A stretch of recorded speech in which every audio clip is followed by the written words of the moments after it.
welcome to your Monday, October 7th Power Hour meeting with Katelyn, Carly, and Clare Fulton with better video quality now. Much better. Good. Okay, awesome. Rookies. Thanks, guys. So who's the techie in our office? None. Sanic. I thought all these guys are techies. It's working. I got it working. Don't worry. All Yeah. these kids are techies. It's all good now. Okay, so how was the week? Who did open houses? Give us some good news. What were open houses like? And online too, let us know. Christina did one. How was it, Christina?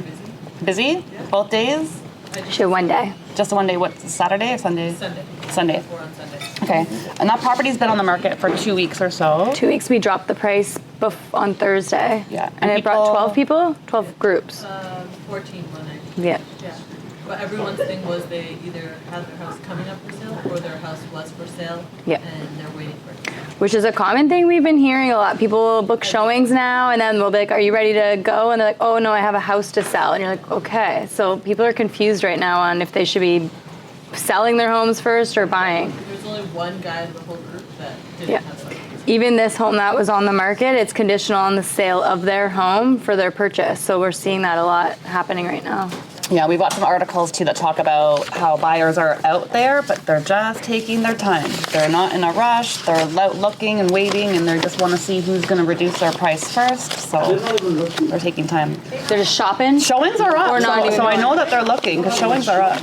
As a brokerage, all the showings are up. Showings are yeah, and up. I've got stats too for GTA showings are up, so they are We had looking. an But offer from the open house. yeah, you had an offer at the open All house. over the city. Okay, good. Did you take it? $10,000 short. We had another offer. Okay, good. They were $10,000 short. Yeah. So you didn't take anything? Not We yet. accepted the other. Okay, you did. Yeah, okay, good. Okay. Celine, how's yours? Yeah, I did one in Ajax. In Ajax? Sunday. Yeah, Sunday. 3 bedroom, downstairs barn. Yeah. And it was quite busy. Yeah. Fine. Yeah, There were good. 9 groups of people. 9 groups. With agents, no agents? No agents. No Okay. agents, and quite a few first-time buyers. Yes, And good. I got 2 good leads out of it. Okay, good. Really good. Good. I think I got 1 buyer out of it. Yes. So it was really profitable, but you know, they all come after 4 and you get till 4:30, right? Yeah. But I was really exhausted talking. Yeah. Yeah. It does take a lot out of you, right? It's funny, things have not changed. Eh? We've been saying that for 20 years. I mean, you have your open house between 2 and 4, and everybody shows up at 4:45. Yep. Happens all the time, right? So why Actually, wouldn't? we should do 4:30, you know. I right? think Because it- a lot of people finish 4. But then they'll come at 4:15. Yeah. I wouldn't plan anything for after 7 o'clock that day. So I just that's the problem. Like, why you leave at 4 o'clock? Because you got something else planned, right? Don't plan something else. Yeah, that's I true. was quite impressed how all these young people that came through who were buyers and a lot of couples, they were very engaging. Yeah. And that's one thing I picked up with Chris there. Just talk to them, Yep. to them, get their numbers, and this is what I did, and they were very, very cooperative. Yeah. Good. So I think buyers are coming out. Do you feel like they were aware of all the new stuff that's going to help first-time home buyers? Like, did they talk about any of the incentives, or more just like the energy? They knew some and they were asking, and Yeah. I was very happy to inform them, and Yeah. that's what became engaging. Good. You know, and I think I did get a couple goodies from this. Good. That's good to hear.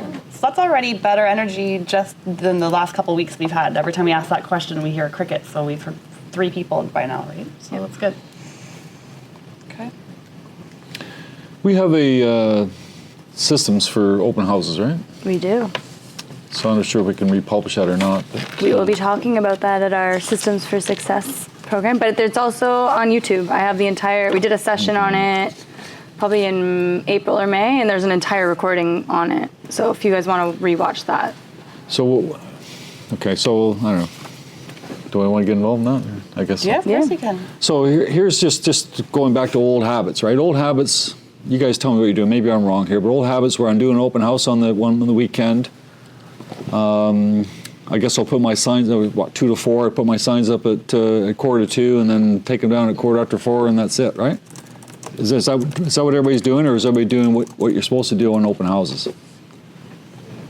In order to gain attraction is what you're trying to say. How to invite tell I'm people about just it. curious. I mean, like for instance, okay, we all know, for instance, it's not going to show up on Realtor.ca unless you load it up onto my profile, right? So if you're thinking that how wouldn't it show up on Realtor.ca? You didn't tell anybody. Like you told other realtors through Toronto MLS, but you got to tell the public who look at realtor.ca. So you got to go to my profile and go to my profile. Otherwise, it doesn't show up. So going back to that list here, we got this like, I don't know, if you're driving an airplane, don't they have a checklist like close the windows, turn on the engine, turn on the lights? I mean, it's a checklist, right? I'm thinking that this open house thing, same thing. What's your checklist, right? Did I put it on realtor.ca? Did I invite the neighbors? Did I, to do just the open house flyers, all the basic things you need to do? So most people come from online. Most come from online, right? From realtor.ca. Yes, you're not even allowed to put a sign. That's right. Ajax no open house signs. So, Can we not protest that? pardon me. Can we not protest that? Well, Or just rather get than yourself a talk cheap- about just- that? Actually, we should be glad no open house signs. Why? Ask them with the signs. But I took a chance, I did 4 signs. And 4 of the people that came through said to me, they came because they saw the signs. Correct. All right. So we created these. None of you guys have your own vanity open house signs, right? You got your picture on it. You got your big smile. The whole works, right? If you're in Ajax, I wouldn't use my vanity things. I'd use the office ones for $2 for a bag and open house sign. So if they take Knowing those, that you they're don't gonna care, take it. Yeah. right? So don't put up with your $100 open house signs with your picture on it. If you're in Ajax in particular, just put it the other ones. The ones that are gonna get taken down, but Right? won't If bug they're going to you. get taken down, they get taken down. You lose $5, right? So rather than losing $100, whatever those things cost. So something, but I don't know, just because we get so, I don't know, we've been so busy here. It's just nice to stick to the basics for your open houses, right? Make sure you do all the things you need to do. Good. Sorry, I'm just hearing some feedback in one of the offices over there. Can you see who's watching it? I can hear ourselves echoing. Sorry. Can they just come out here? If you are in that side office, just come on out. Sorry, whoever's watching live, I can hear myself twice. It's just So we're seeing more activity during the open house, right? That's Yeah. what everybody's telling me here. Like Celine had what, 12, 14 people there. It was strong there, and Christine had a bunch there as well. Who else did the open houses? We're getting buyers from open houses. All right, listen to this, eh? So, and then how many buyers show up and say, it's okay, I have an agent? That doesn't mean anything, right? They just say that. They say that just like if I walk into a clothing store and the guy comes up, can I help you? No, I'm just looking. Right? Somebody shows up at an open house, you work with another agent? Yes, I am. Doesn't mean they've signed an agreement. Doesn't mean they like the person. Doesn't mean they're just that they know that their brother's or cousin's a realtor. That's all they're doing, right? Yeah. So, We're allowed it's, to give them our card, right? of course. Of Yeah. course. Because I gave it to Most of the time, they're just saying they have a realtor, and majority of the time, they haven't even signed anything. Like if they haven't put in an offer with them, there's a low chance that they've actually signed something. And then the other problem you may have, I'm not sure, haven't been in an open house. Are you guys taking information? Are you got their email Sign-in addresses? sheet. If you sign in sheet, and is it shining? And they give them the real information? I don't think anybody gives fake information anymore. Maybe. Well, yeah, they do. They do. He talked to me yesterday. He's like, "Oh, I think I have to check my name on the paper." I was like, He's like, oh, you're nice. Let me just go back. "Email." Yeah. And stuff. And I was like, "Okay." The other thing I see a lot of agents do, Buyers are shopping for it. of course. So one of my sellers went to multiple open houses. He was working with my buyer agent, and it's a shift. Samir was doing one of the open house. I would buy from him or Mada that he was working with. He said all these agents that he went to, they had no knowledge about the market, no knowledge about even the house. Yeah. If I asked them something about the house, they didn't know. Yeah. So you got to know everything about that particular home, that neighborhood. Yeah. Should be able to tell the buyer, hey, there's another house sold for this much, that house was a little better, or the da-da-da. And so they know that you're going to give them a value if you work with them. Yeah. I think Christina, you had that comment as well yesterday. They'd already signed, I think, with some agents, and they said they wish they didn't. So we got one of the agents was showing the open house during the open house, and Samir was at the open house, and he called him back, say, I haven't signed anything, I want to put an offer with you, but another house, another one of our listings. Yeah. Good. He And that said, was I don't want to go with my agent. Yeah. one of Cam's techniques when he came and did the Fired Up event. One of his strategies was at the open house to book some showings afterwards in the area. So when he met somebody that was looking around, he said, I actually have previews booked. Do you want to come with me and take a look at some After. other houses right after the open house? The other thing is I see a lot of agents that have those sign-in sheets, back to what Claire was saying about collecting contact information. A lot of agents will just take that sheet and then they'll throw it on their car floor or whatever they do with it.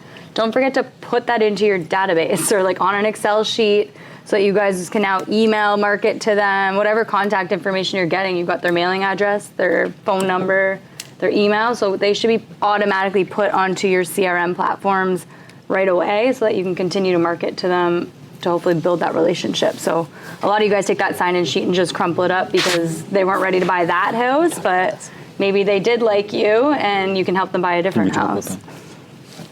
Are we talking about open houses during your Systems for Success? A little bit. So this week we're going to be talking about lead generation and marketing. So really not so much, it's more on how to collect contact information, which is through sign-in sheets. So the whole point is to collect contact information to add to your database, which you can do if open houses is part of your strategy.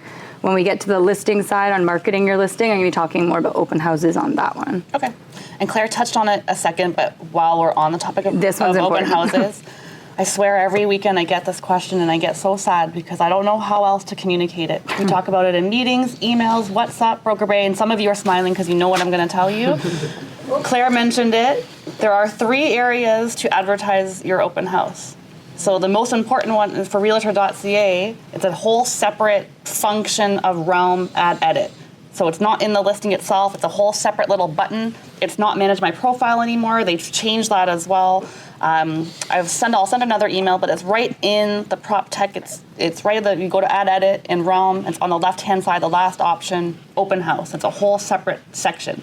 The good thing is the girls can actually do that for you. So if you're on the road or you forgot or they're broker loading for you, the girls can actually do that function for you now. So that's more helpful. They can now. Before we couldn't. Before they couldn't, now they can. So if we call them Friday to say I want to do open house tomorrow, Yeah, they can add it? just be very clear that you want it on the PropTech Realtor.ca link, not in the listing itself. So Or the girls are broker. just learning now You want a too. listing as well. Exactly. So it'll be in your MLS listing, Realtor.ca, PropTech, whatever you want to call it, and then Broker Bay is the third one. That's a whole separate section. That's for you guys to see each other's open houses when you get the emails on Saturday, Sunday, and it says, "Here's all the open houses for today." It's kind of fun to see. We get a lot of That's a whole panic. different Yeah. section. We get a lot of panic when people don't see their open house on there, but it is just an internal one. The most important is the Realtor.ca for the public to see. So should we take bets on if I'm going to get this question on Friday? Broker Bay Broker Bay is separate, just 3 for you areas. guys. I know. So some people happens. don't see theirs on there. It's not as big of a deal. It's more just for you. But it guys is to quicker see. now. So Realm made it look. So before it used to take a whole day to see it. So if you did it on Saturday, you weren't going to see it that day. Now it takes about 3 hours or so. So if you forget, you'll be able to catch it and get it up on Realtor.ca. Someone's asking to add open house info to Realtor.ca. Shall we sign No. up? No, it's not on Realtor.ca. It's in the back end. It's in the back end. Realm, Add Edit. Left side, it says Add Open House. I'll resend the email so you can kind of see what it looks like visually. We used to send it out every Thursday. I used to send it every Thursday, and then I got the feedback. Oh, Carly, I already know you're sending it too much. And there's one person that does it. It's a really bad picture, but it's a little section right here in Realm Add Edit. And if I know you're doing an open house, I'll try to remind you as well. That's a lot. It's a lot. We do a lot of open houses. That's okay. The good thing is most people will know that they want to go see and they're going to go plan it Yeah. out. But. Okay, so that's good for open houses. Should we dive right into stats? Because we just got the September stats, and I know you've got your Almost weekly stats, as well. yeah, we just want to talk about some of those quickly. Okay. Oh, we're doing rules now. We're just changing up the format today. We're getting out all the compliance stuff. I just know what happened last week, so right. This is all real world stuff now. So, anyways, we had our first self-represented person buy a house from us. We wanted to reject them, but And I'm thinking about it and I'm thinking, why would we do that? And so what happened here? So the person used to be a realtor apparently, I don't know. And now they're not. So now they want to be self-represented. So our agent had to do all the work, had to type all the offer, had to do all the forms, had to blah, blah, blah, blah, blah. Well, because he's representing the seller. So doesn't mean he get the commission or a discount? No commission, no discount. But unfortunately, in this particular case, the agent discounted as if the guy was an agent. So he only took his one side. And I'm thinking, well, here we go here. How many times have you had somebody knock on your door? Figure out what the new rules. How many times you had knock on your door? I want to buy through you because I know you're going to give me a better deal in commission. Does that ever happen? Mm-hmm. Always, right? So now they have a new trick. Well, I want to be self-represented. So it's the same words, but it's a different thing. But it's the same result. They still want to pick your pocket, right? So if you're going to get involved with these self-represented persons, don't cut your commission. You don't have to cut your commission. You have a 5% commission with your seller. This guy wants to be self-represented. Congratulations. You don't have to change your commission. Everybody follow me? Yeah. You can give them a break. I don't know, 1%, whatever it is. Give your client a break, but you're not obligated to reduce your commission. But if you were going to do self-represented, just to remind everybody, you've got to use this form. And you've got to do the RICO information guide. Everybody's doing that, okay? Everybody's fine with the RICO information guide? We're all doing that, right? We're okay with that. On a self-represent, you also have to get a RICO information and disclosure to the SRP. In other words, you have to give a separate disclosure to the self-represented person saying, you're self-represented, I'm not giving you any service. So I'm going to back you up. There's actually 2 RICO guides because you need the RICO guide, that's right. normal one, and there's a separate self-represented RICO guide. So Correct. there's 2 RICO guides. That's right. And then you go to the disclosure. And then, so you got the RICO information guide, then you've got the RICO, Information guide for self-represented parties. just so they understand what they're doing. Do you have to get something signed from Yes. the seller Yes. in advance before presenting an From the offer? seller, no, not the seller, the buyer. No, but you The know, self-rep you have person. to put a presentation. It's not multi-representation because it's self-represented. No, I'm talking about if there's a multiple representation. I'm talking about self-represented right now. Let's just stick to this right now. You don't have to get sellers to sign anything. You're knocking me off. I'm gonna stick to the self-represented right now. It's too polite to say shut up. RICO information guide. Never done the offer, that's what I'm saying. RICO information and disclosure to the SRP. So then you got to do your, then you got to do a seller and buyer self-represented party acknowledgement and consent. So the buyer has to, so that's a third form. And then you have to do your confirmation representation to say who represents who. And then you still have to do your FinTrack on that SRP. And you still have to do your receipt of funds for the SRP. And then you get into the regular stuff. So just follow this. So basically, you do everything for the guy. You're doing everything, and the guy wants you to cut your commission. That's why I'm saying that you should be charging 2 commissions, Yeah. right? Yeah. Actually, we should ask the person who's self-representing, they should pay us for Yeah. for administration fees. Whatever. Offering everything. So on the other side, just to answer Shiv's question quickly, on multi-representation, yes, the seller and the buyer both have to sign a consent to multi-representation Before the offer. before the offer even. So I know everybody does it at the same time, but anyways. So be this careful. form is in Google Drive. It's actually literally It's physically all over the Oops, office. Where am I? All over the office behind us. The entire thing. Girls have it. Is that a new Th- one? it's We've in changed it Google like 9 Drive. times. The newest version is March 2024. To be honest, I should audit it. It's probably changed again slightly, but it's available for you. So if you're confused, this has everything you need to go through the forms. So stats, we got the stats for September, which are actually encouraging. Even though we had less than 5,000 sales for the month, we still ended up with about 49.96, almost 5,000. As far as the month itself goes, that was the first time. Well, okay, last month was 49.67. This month is 49.96, so a little bit higher than August. The least amount of sales was January at 4,100, so less than 5,000 is not that good. But we still had the sales themselves were actually up 8.5% from last year, which is a strong number. New listings are about 18,000, they're up about 10%. Active listings are about 25,600, a little bit different than my numbers, but that's all right. Average price though dropped 1%, 1,107,000, not a whole lot. Average days on the market 27 days, but if you take in the average days on the market, including cancel relists, who does that, right? You do cancel relist, bring it back to the market. 43 days average on the days on the market. Can you check that? Yes, it's a whole report. So it's 43 days on the market after cancel relist. So so if you got a property sitting there for what do people say? The property's been in the market for 8 days, hasn't sold yet. What's going on? Now 43 days is the average. And actually, But- Trev released a What happened whole. to the property that are cancelled clear and never come back in the market? That doesn't count those ones. No. And these are properties sold, by the way. Yeah. Sorry. So they Trev also released, I don't know if you noticed, they actually have a relist report. So they actually take a look at what was relisted and they carve it all out by community. So you can actually take a look at the percentage share of what were relists versus a new listing. Well, that's an actual report that was Trev produces. Yeah. Now the sales themselves are, if you break it down, unfortunately, September, right? September sales for detached homes are actually up 10%. Detached homes, semis are up 13%. Townhouses minus 8%. Condo apartments up 2.2%. So that's okay. So the condominiums are sort of holding their own. Days on the market, I believe, was 5.1. And I believe that the condominium days on the market is probably more like six or more. Yeah. Right, and I heard that the sales to listing ratio was like 27%, and normally 40% would be a buyer's market, so it's a big buyer's market in the condominium side, right? Yeah. If we look at the numbers so far this month for the first 6 days in October, again, we've got 25,400 active listings, 11,000 are condos, and 14,000 are freeholds.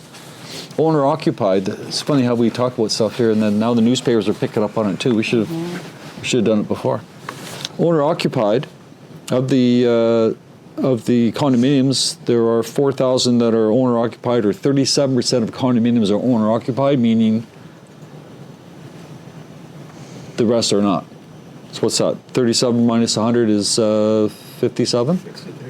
63, right? So I thought, okay, so 63% of the properties are investor owner. Look at overall properties, 49% are owner occupied, and freeholds 58% are owner occupied.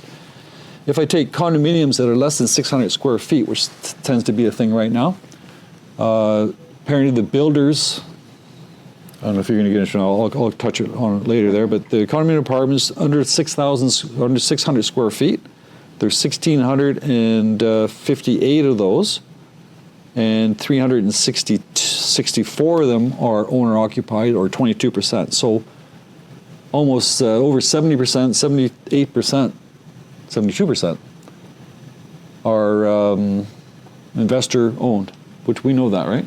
Yep. For small condos. And the way it happened with construction, on pre-construction, investors are driving condominiums. So who's buying pre-construction? Investors. Investors don't want to buy 3-bedroom and 2-bedroom condos. They want something cheap that they can turn over Cheap quickly. and highest per square And foot. that's why there's more product on there of less than 600 square feet. There's more product there than anything else. Yep. Yeah, and that's a huge shift from the 90s where it wasn't like that. They used to build, bigger units. On the sales side, though, sales are, for the first 6 days in October, the sales are even for condominiums. They're up 8% overall, and freeholds are up 12%.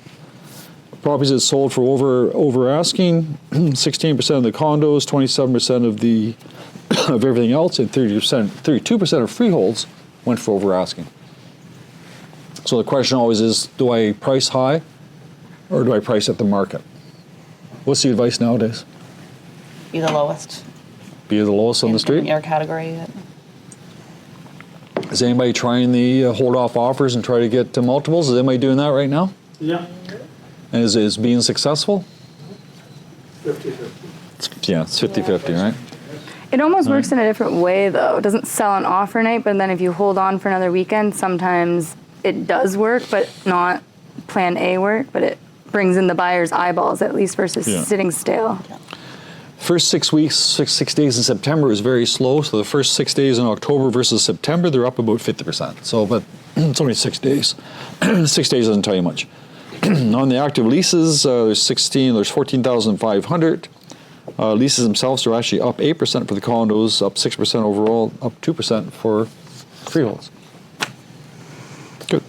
And this article here says the same thing in Toronto Star. Investors own 65% of Toronto's smaller condo units, Stats Canada says. We don't need no Stats Canada.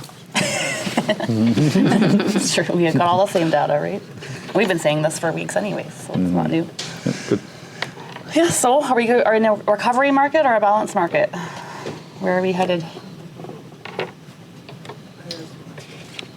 You don't know. It's a weird market, right? We know sales are up 8.5%.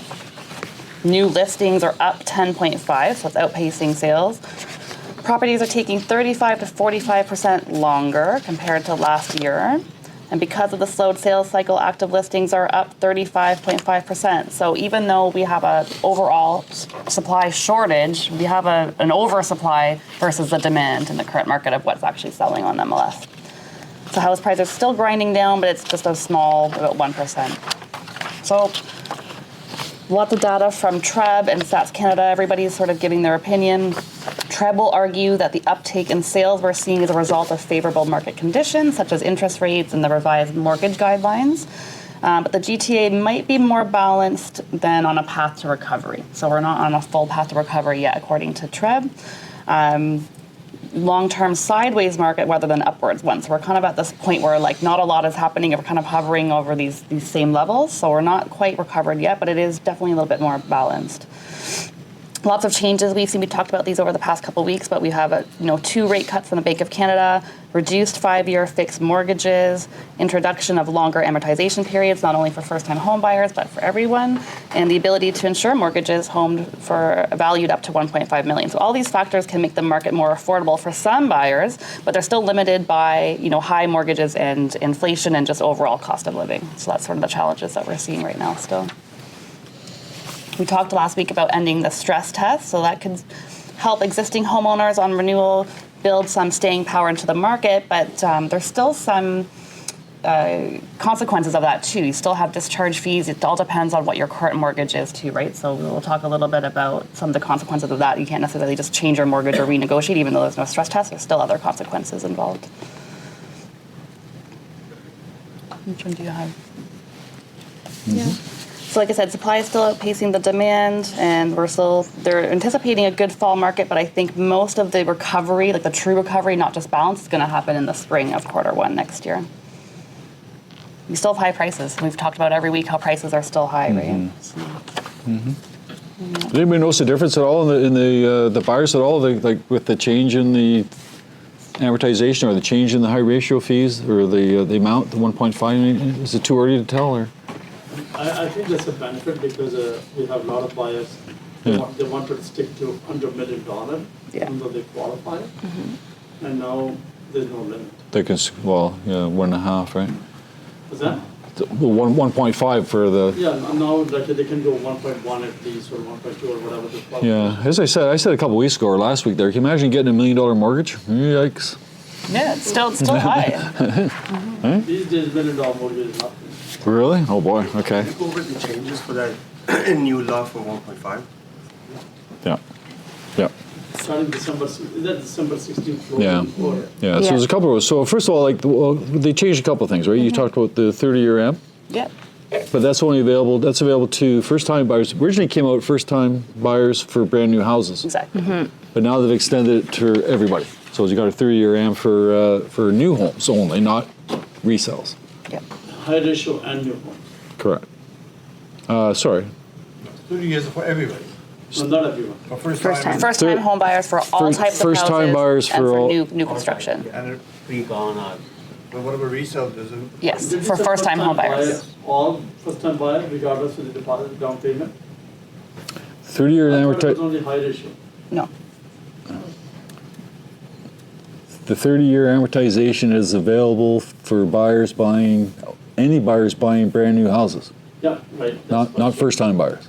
No, any buyer. Any buyer of a brand new house can get a 30-year And how about amortization. resale? No. No, the high ratio resale is still 30 years. High ratio is 25 years. You can get, I don't know. Yeah. Where's Varan? I think it's 25 years. I read 30 years. Yeah. We'll find out. I got the mic, so it's 25, Somebody will fact check us after too. right? We'll do fact checks later on. Yeah, and then Aidan, to your other question, so the insured mortgages, previously you can do insured or uninsured up to 1 million, and they extended it from 1 million to 1.5 million. So 20% isn't needed until 1.5 mil. Right. And then the last one was a stress test. They're going to remove the stress test for people that had to do a stress test. Now they will no longer have to do the stress test when they renew. But you know how it was a scale, they use like up to 1 million, let's say X amount of dollars. After that, you have to do like 50% with the regular people that they own a couple of properties. So that doesn't apply to the first-time home buyer. No, I'm not sure what you mean, sorry. Let's say if I have a resale client, up to 1 million. A resale client, They do 20% of that first 1 million. A resale client is selling or buying? They're buying. yeah. Okay. They get a mortgage. They're buying a resale property. Yeah. Okay. So the first million, usually the bank says 20%, and after that, anything above it, you have to do 50%. Okay, that's fine. Is that That still changed, or exists. is it still the same? It still exists, but That I think the numbers moved up to 1.5. That's all, rather than 1 million. Okay. Right, and it's also 10% of the first 5% of the first 500,000, 10% on the next million. It's still tiered. Right. So literally 15%. Yeah. So I'm reading here, Shiv, it says expanded expanded more amortizations for first-time buyers, access to 30 years. All right. Doesn't say anything about second-time buyers. You got the insured mortgages capped at $1.5 million. You got switching lenders without doing the stress It's like test. Clare is for first-time buyers, like for a new home and a resale. Correct. For first-time. 30 years. Yeah. Yeah. Yeah. And you also have your RSB limits changed to $60,000, and you also have your first-time home savers account, which we talked about last week, where it's $8,000 per year, maximum $40,000. That to me is probably the best one, right? Is the 60,000 for one person? Or Yes, each person. Each person. Yeah. Each person. Yeah, so there's a lot of good incentives, but still the issue is that prices are still very, very high. So that is still going to remain the issue. And this article talks about how buyers are out there, and we know for sure because showings have increased, but they're just taking their time. So they're keeping their eye on listings. They're kind of picking and choosing which seller is going to reduce the price the most, who's the most desperate, who's willing to accept a lower offer.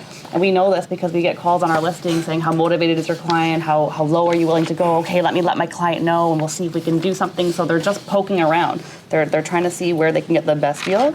And yeah, so even though like there's some people that are desperate and they're going to reduce the price, but there's a lot of sellers out there that are not desperate. So they're just willing to be patient.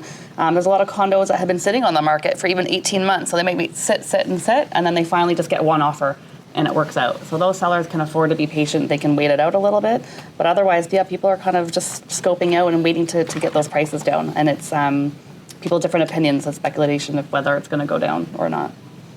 What do you think, Claire, about prices in general?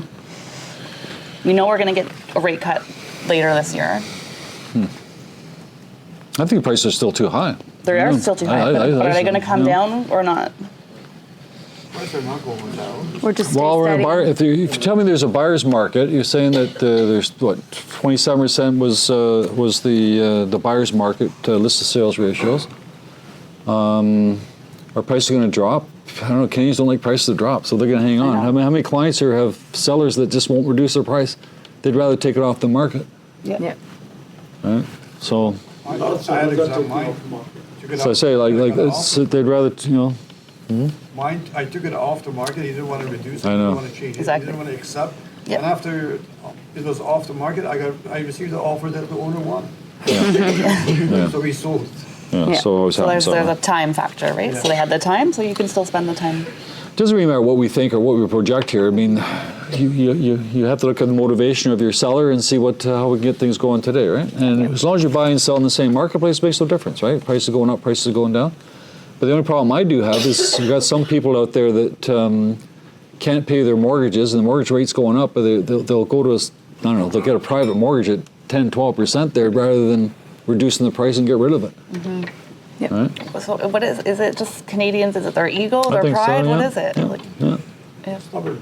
Yeah, And then the neighbor sold for $1 million. They're going to get the $1 million, whether they have to wait 10 years to get it. So. Yep. Yeah, that's fascinating. Well, apparently Toronto is ranking 5th in the world in terms of the risks of a real estate bubble. We're not seeing that necessarily in the stats, but there was a study that showed that Toronto is ranking number 5. So ahead of Toronto is Miami, Tokyo, Zurich, and Los Angeles. So they have higher risks than Toronto, but Toronto's falling number 5 in that. So Toronto's score on the index fell from 1.2 in 2023 to 1.03 in 2024, but it remains at an elevated risk due to slower income and rent growth.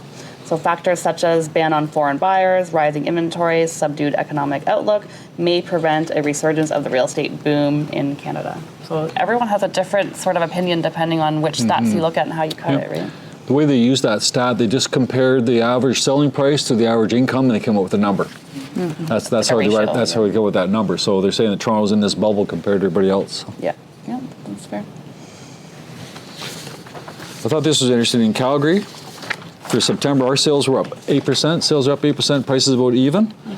Calgary went the other way. Calgary, even though we thought Calgary was taking off, remember we were talking about Calgary being the next market, and here we go again already. That the home sales have fallen already in September.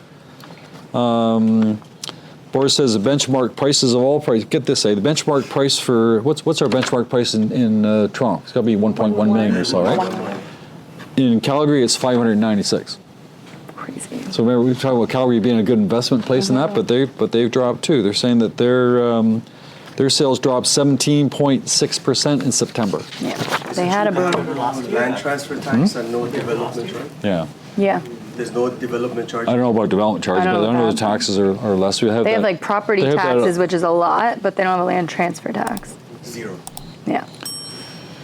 So a lot of people were going from here and buying in Calgary all this pre-construction stuff there, but again, Calgary's that happens with that. it's got its own little things going on there as well. So be careful. That'll be interesting to see. We've talked about offices, and earlier this year we were saying there was a sort of a downfall in commercial offices and people were not going back, but now we're seeing the government and companies forcing people to go back to work. I'm hearing average of 3 to 4 days a week, and actually some of Toronto's prime office spaces are rebounding for the positive a little bit. So vacancy rates for central trophy office. A trophy office would be like super high class, environmentally friendly, all upgraded, like an A-class building. So they fell from 6.3 from 8.2, while rates for older, less central B and C class buildings rose from 20% to 25% same period. So overall, people are coming back to the office, but they're looking for smaller, higher end offices, leaving older, less desirable buildings, facing a very bleak outlook. So if you're in a commercial building that is not being updated or renovated or taken care of, those are the types of buildings that are now going under a little bit versus the sort of new, fresh, centrally located. And all these commercial buildings are actually helping downtown core fund other smaller businesses all around. So as people are coming back to office, people are now going out to eat and doing their groceries more downtown. So that kind of thing is coming back up right now. So thriving high-end office spaces in downtown areas can boost nearby businesses, while struggling older buildings may lead to economic decline in specific neighborhoods. So we see that in Scarborough a little bit too, and a little bit of the outskirts of GTA as well. But people are going back to the office, so, yep. Mm-hmm. At least partially. At least part-time. Yeah. Need more high-risk now. Yeah, that's true. I didn't realize this was happening. Did you know this was happening? Well, it's all there. Sorry. Yeah. You can talk about it. The Competition Bureau is investigating CREA, so the Canadian Real Estate Association. I'm sure this is coming out of the litigation reports from the U.S. So the federal court has granted a court order for CREA to produce reports and relevant information to the investigation. They're looking to see if CREA has proper rules when it comes to commission and discouraging competition among buyers' realtors, which leads to obviously higher costs of buyer sellers. That's what they were saying in the States. That's what their whole litigation about. So we already knew it was going to come to Canada, but now they have the official order to investigate CREA to make sure that their policies go hand in hand with the Competition Bureau as well. They're asking for your opinion, to share your experiences as well. You can give your input by November 6th on the Competition Bureau of Canada's website. So there's a little survey that says, what are your thoughts on the Competition Bureau investigating the Canadian Real Estate Association? Could either be it's about time, policies need to be reviewed, I'm not sure what to think, I need to learn more, or it's a waste of time, CREA's policies are just fine. So we will see what the outcome of that investigation is. We know in the U.S. it took a huge turn, so we'll see what happens for us in Canada. Yep. Mm-hmm. Everybody read that. And when it came to the States there they have some kind of Realtor.com or other websites where they had to give X amount of commission to the co-op. We stopped doing that years ago. Zillow. They stopped all co-op commission in the States, right? They stopped co-op commission. Now Right. the buyer, you negotiate with the buyer to stop. Right. So in Canada, we've been $1. We've had mere postings forever, so there's no real competition here to drive up prices. We've always had that. I'm not sure if they have in the States or not, mere postings or not, but I don't think it's going to be a big thing here. I don't know. That's two of them going on. There's another lawsuit going on right now where everybody's saying that they have to pay 2.5% commission. And they're saying that's driving prices up. Well, no, they don't. Nobody has to pay 2.5% commission. It's up to the seller. But we say things like, Mr. Seller, it's up to you. You can offer $1 to co-op or 2.5% to co-op. But people being people, what do you think would be more attractive?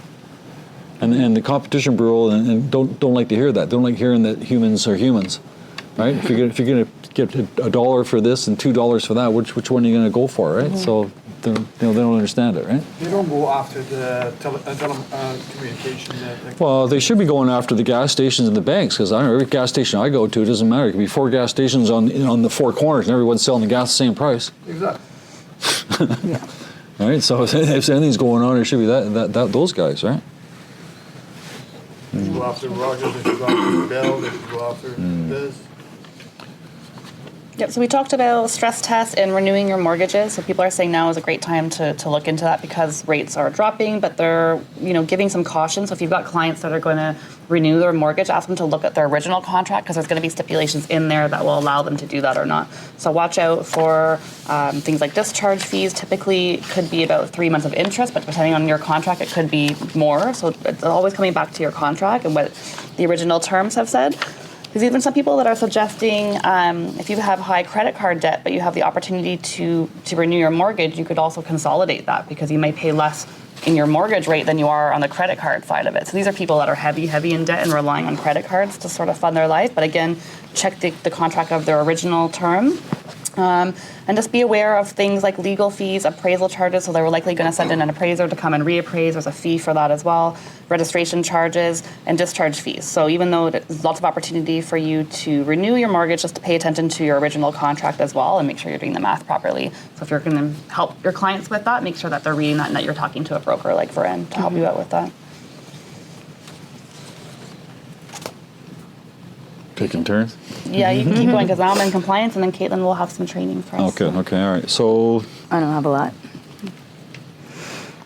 banking regulator head, that's the guy, head of the bank regulations there, he's pleasantly surprised how Canadian homeowners manage mortgage payment hikes.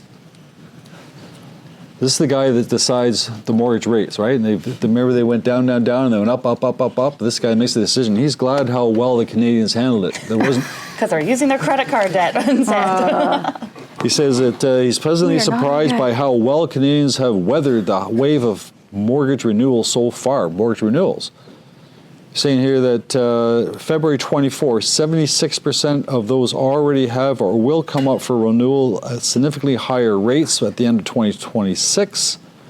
And it's added that payment shocks will be most significant for homeowners who took out mortgages between 2020 and 2022. So guys who took out mortgages for what, 1%, 1.9, 1.5%, now they have to renew it, what, 5, 6, some of these people are going to be in shock. And this guy's pleasantly surprised because not that many people gone bankrupt. That's what he's saying here, right? So he's happy that how it all worked out for everybody else. He doesn't know how they live. That's right. Right? He has no idea how they live. I don't know. How they live, what other debt, who's helping them out. And I was reading this one here, and this is true too. Does anybody have any flipper clients? Any clients like mom and pop flippers? I'm not talking about your corporate guys that have never done it before, but they're handy and they go in there and they buy a house and they renovate it and then they flip it or they renovate it to increase its value and sell it for a profit. But they're one-man shows, like they've done it sort of as a hobby almost. Anybody know those types of guys? Yeah. They're in bigger trouble than anybody else. Those individuals, ones that don't have enough money, when the interest rates go up or they can't sell at a loss, they don't have enough capital to make it going. They're having a very, very hard time doing that. This one guy here, he said that he bought this house here for $825,000. It's a half-built place. It's not built now. So the guy got as far as putting the very first floor down. And then he gave up and he sold it to somebody else. That second person bought it and he did the same thing. And he's lost money now. He's lost it at power sale. So we're starting to see a lot of that type of thing where people are trying to buy these places and trying to do it. There's a good term here they came up with. People that are trying to. Experts say the days of quick flips and soaring house prices are over for now. Speculators are jumped in the market at the height of the pandemic, hoping to make a quick buck when interest rates were ultra low, are now paying the price. Okay, we know that.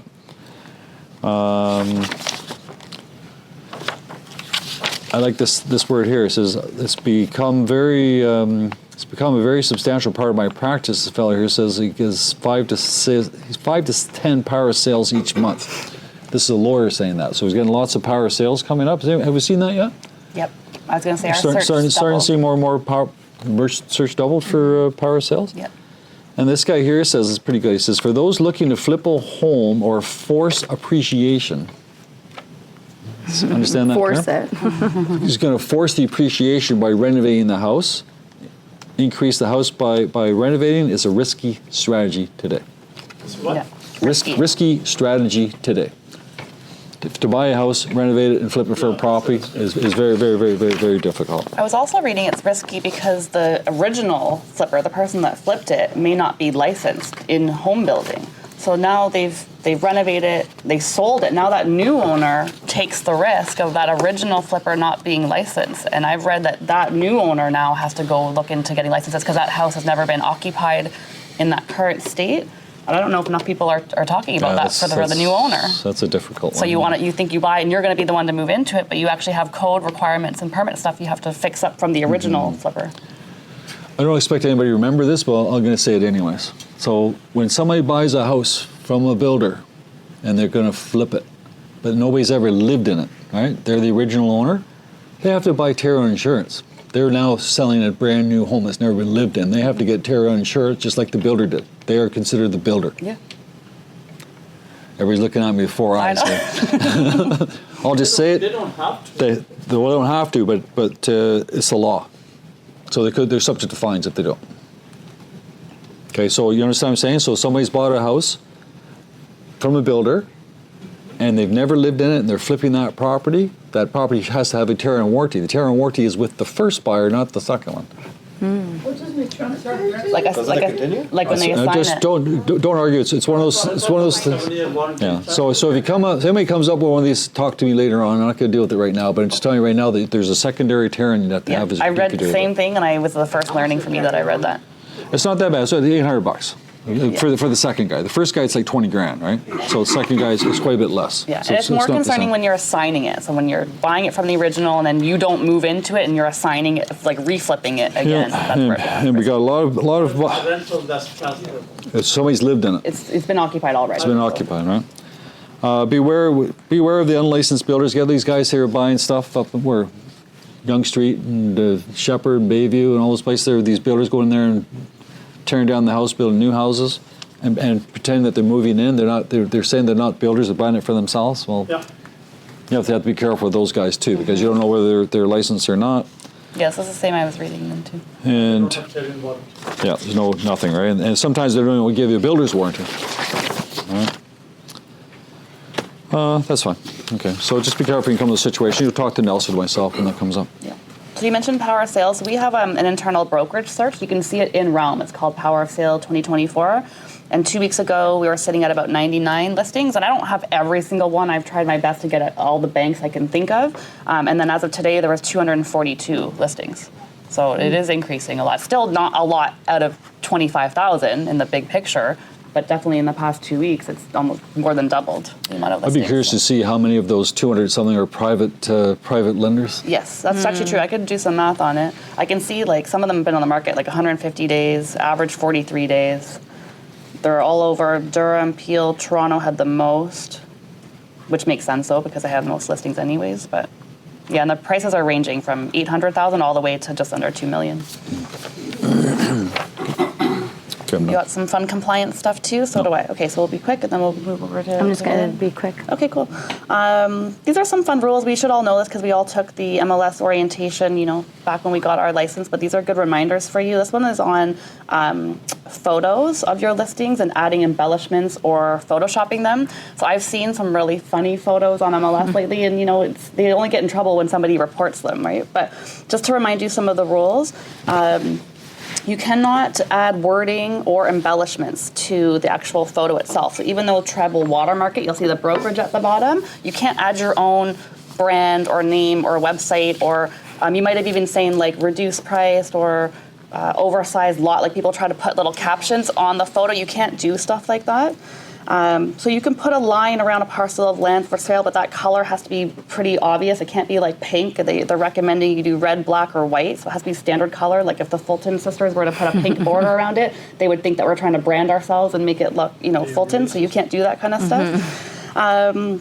Even photographs of nearby amenities. This one's kind of funny. So let's say you've got a condo and it has a view of the CN Tower, and you take a photo within the condo and you say it has a CN Tower view. That is okay because you're in the property. But let's say your house was like down the street and you like went outside the house and you like went to the side and you took a picture of the CN Tower.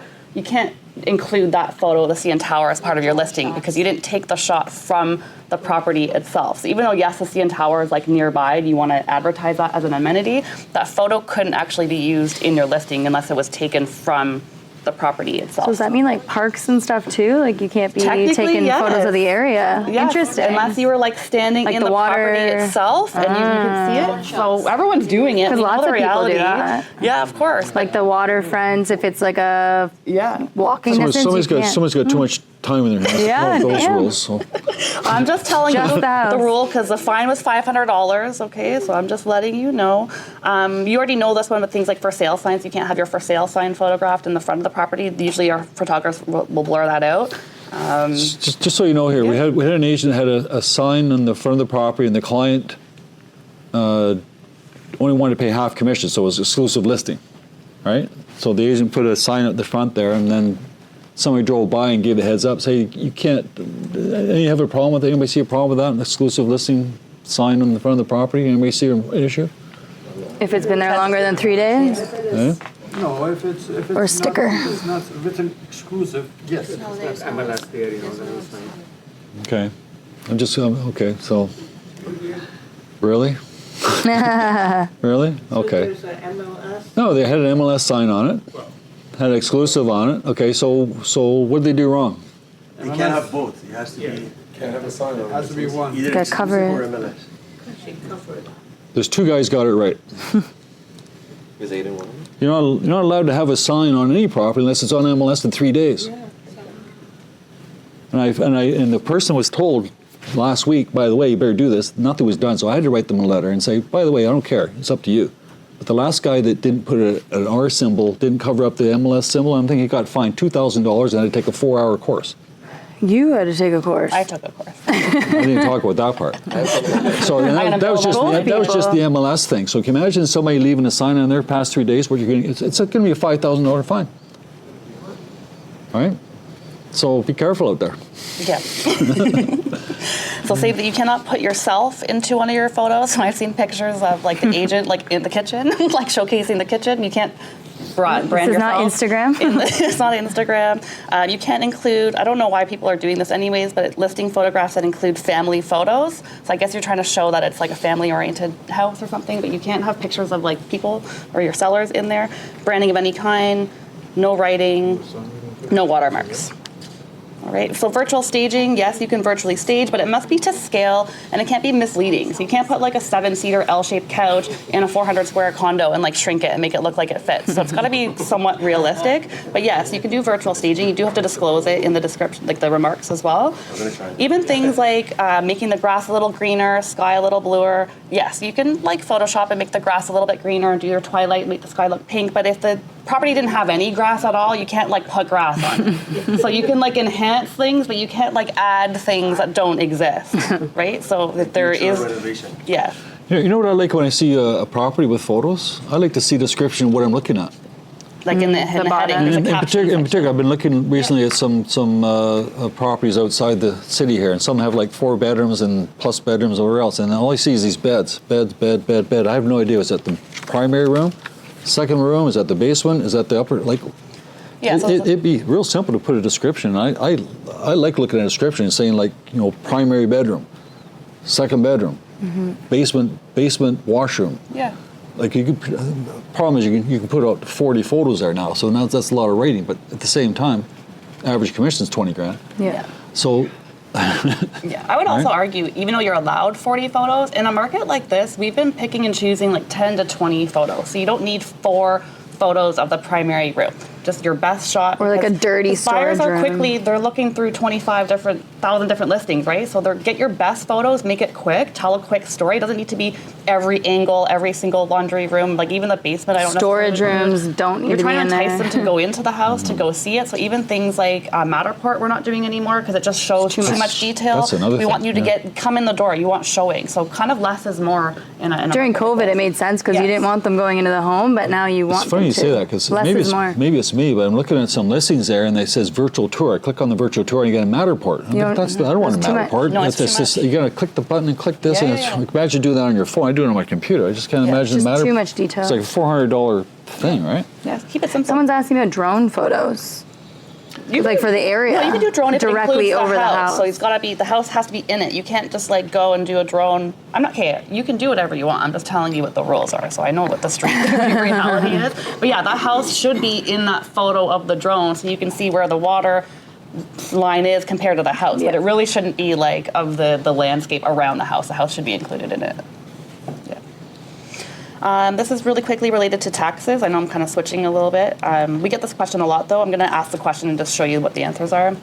So what should I do if property taxes are not assessed by MPACs? These are for your builds where there is no property taxes yet. If taxes are not assessed, you are not required to input a tax amount in the tax field. However, instead, in the brokerage remarks, you must say specifically taxes are not yet assessed. So don't just put 0 as if there are no taxes. Just confirm in the listing that they haven't been assessed yet. The property listed was recently severed. Are taxes still required? Yes, the rule is still applicable.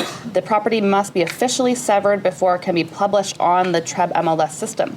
If the property does not have an assessed value after severance, include taxes not yet assessed in the brokerage. So it has to be severed legally already, and then you can put it on the market. Property was vacant when the taxes were assessed, but a dwelling has since been built. Do I still need to include the taxes? As a property has an assessed value, the taxes must be included. Add a disclosure, again in the brokerage remarks, stating that the assessed value is based on the vacant land and will be subject to a reassessment. And you'll see a lot of clauses in Schedule A that talk about that as well. And then lastly, I received a notice to enter taxes for a sale of business, but taxes are not applicable. Why did I get this notice? It's important to ensure that you've selected the correct category. If a sale of business without property, it must be entered as such. There's an actual separate category for that. Somebody who forgot to put taxes for residential property got a fine of $2,500. That's fun, right? Okay, those are all for now. I have like 50 other things I could remind you guys every week, but I will pick 2 to 3 every week. And I think you've got some about the form. You can talk about that. Oh, good. Did you say we're saving this for me? Because I've been bugging Treb about it. So we don't have the new fillable Treb forms that match your new fields and realm. So if you have us broker loading, you notice the girls will always come back and say you're missing foundation, roof. There's a whole list. Interior, exterior. I've been bugging Treb since then to give us editable forms, and it looks like starting October 3rd, though. But they're not there. There. Yeah. They're there now? Okay, I'll go check. Okay, good. Okay, so we'll send those out as well. So the girls will have them, and then you'll actually have a data form that matches the new fields. So that's a good thing. So the girls don't have to ask. Yeah, so the girls won't have to ask you a million questions after. Okay, cool. Claire, anything else before we switch gears into training education? Can I ask? We're dealing with these developers now. They're offering as an incentive. Santa, can you whip up just the weeks? Every unit that they sell, closing 4 years from now. The week Just one. wondering, how would they know if the market, let's say, crashes at that Week time? 1, week 2. And it drops a lot lower. How could they appraise that value, guarantee that appraisal? So Aiden's saying here that a lot of developers are giving a appraisal on our property when you buy it, so that you can use their appraisal when you buy it. And Yeah, the question is, in 4 years' time, if the prices have dropped, does that appraisal mean anything? I would say no. Even though they're agreeing on the agreement that is a blanket appraisal. Are they giving a mortgage too? Yeah, RBC. Let's say RBC's funding. RBC's going to give a mortgage on that current appraisal, or the appraisal 4 years from now? Well, they're saying whatever value that you buy in 4 years, we give you guaranteed blanket appraisal. I don't know what that means. That means whatever you buy today, we're gonna appraise it. So $800,000 mortgage stays as $800,000. I would think I'd want more details. I think I'd run that by my lawyer. They could change their mind anytime. Yeah. The builders, they could change their mind anytime. But it's a Can bank, you so share it's your not the- screen? Doesn't matter.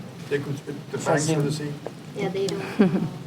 See it goes. RBC's a chartered bank, so they have to follow rules. It's just like they switch on you on the day of closing. Exactly. Yeah. We need more details to give you a proper legal answer. Yeah, just that one.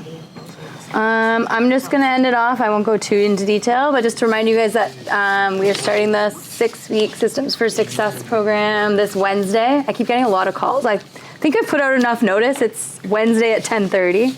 I know a lot of people keep asking. Someone asked what time we are on tomorrow. It is not tomorrow. It is every Wednesday, 10:30 a.m. to 11:30 a.m. Last week I did a session on a little bit about what that program is going to look like. I sent out a video last week, so if you didn't watch that, it's on YouTube as well. But we're going to be just going over how to get you guys all organized and ready and get your businesses all in nice one big manual and ready to go. But this week we're going to be starting off with lead generation and marketing. So just how to find clients and how to build a contact list. And how to get them into a CRM or into like a database basically. So that's week 1.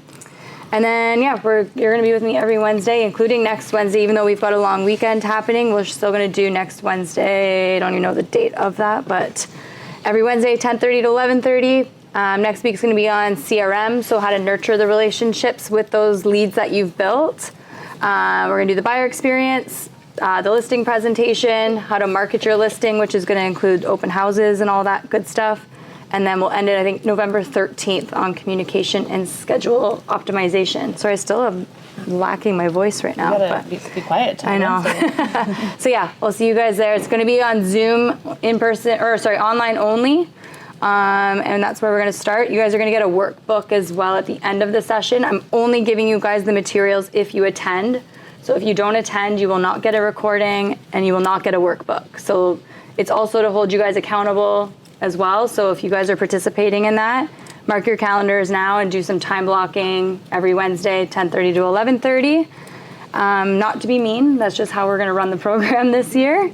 I think it's going to be pretty good. So we're almost ready. I've updated it from last year. So if you attended last year, it's actually a lot different than last year.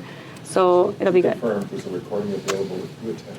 No recording, even if you do attend. There is no recordings. That's what you just said. No, there will be no recordings, no workbooks or anything unless you've attended.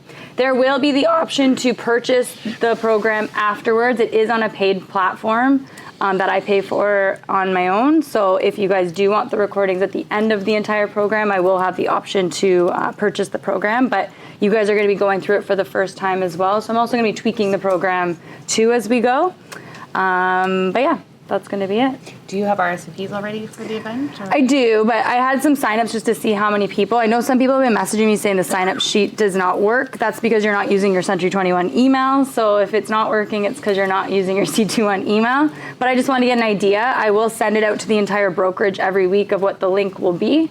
And then you're welcome to join. And then you won't get the workbooks until you actually log into Zoom, and then you'll get it there. So there will be no emails afterwards or before. And then I did have some people say that they did kind of want to have some interactions. The reason why we are doing it online is because it almost made the sessions 2 hours long last year because there was so much talking during the sessions.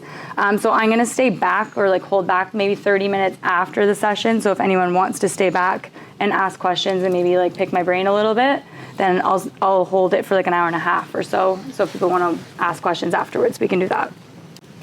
So that's that.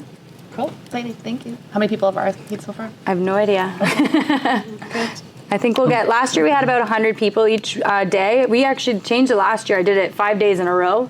This year we're doing it week by week. But yeah, we had 100 people every day last year. So I suspect we'll get about 70 to 100 people online. So yeah, I'm sorry for my part-time people that are working. Okay. But yeah, Cool. that's that. You have your next thing you want to show? No. Oh. I mean, you could show. That was just all Richard or Rob Vivian or what's his name? Hard to see. Chris Leader. I'm going to be talking actually about this stuff. Just today's session, he was talking about different ways to find business. It was way too hard to read anyway, so I'm actually going to be talking about that stuff on Wednesday anyway. So we'll dabble into how to find business. There's lots of business out there, and there's lots for everybody to participate in. There's tons of ways. So this Wednesday it's going to be interesting because it's not going to be as structured because it's going to be more creative brain. You guys get to decide how you want to find clients on your own. I'm just going to kind of open up some different ideas for you guys to decide, but everyone runs their businesses completely different. So it's going to be a very customized program to you. When it comes on Monday. And then the rest of the sessions are going to be very my systems or step by step, but everyone does their business completely different. So we're going to talk about all those different strategies. I'm losing my voice. Okay, no more talking for you. You're done. All right. Claire, anything else for you? Any closing remarks? Any positive words of encouragement? No, as I said before, I mean, it's good to go training courses. It's good to do them. The reason why Katelyn wants to do this particular way is she wants you to be serious, not just sort of dabble in or sort of just maybe I'll do it or I'll try. Yeah. It's going to be it's a structured way of doing business and it works. So.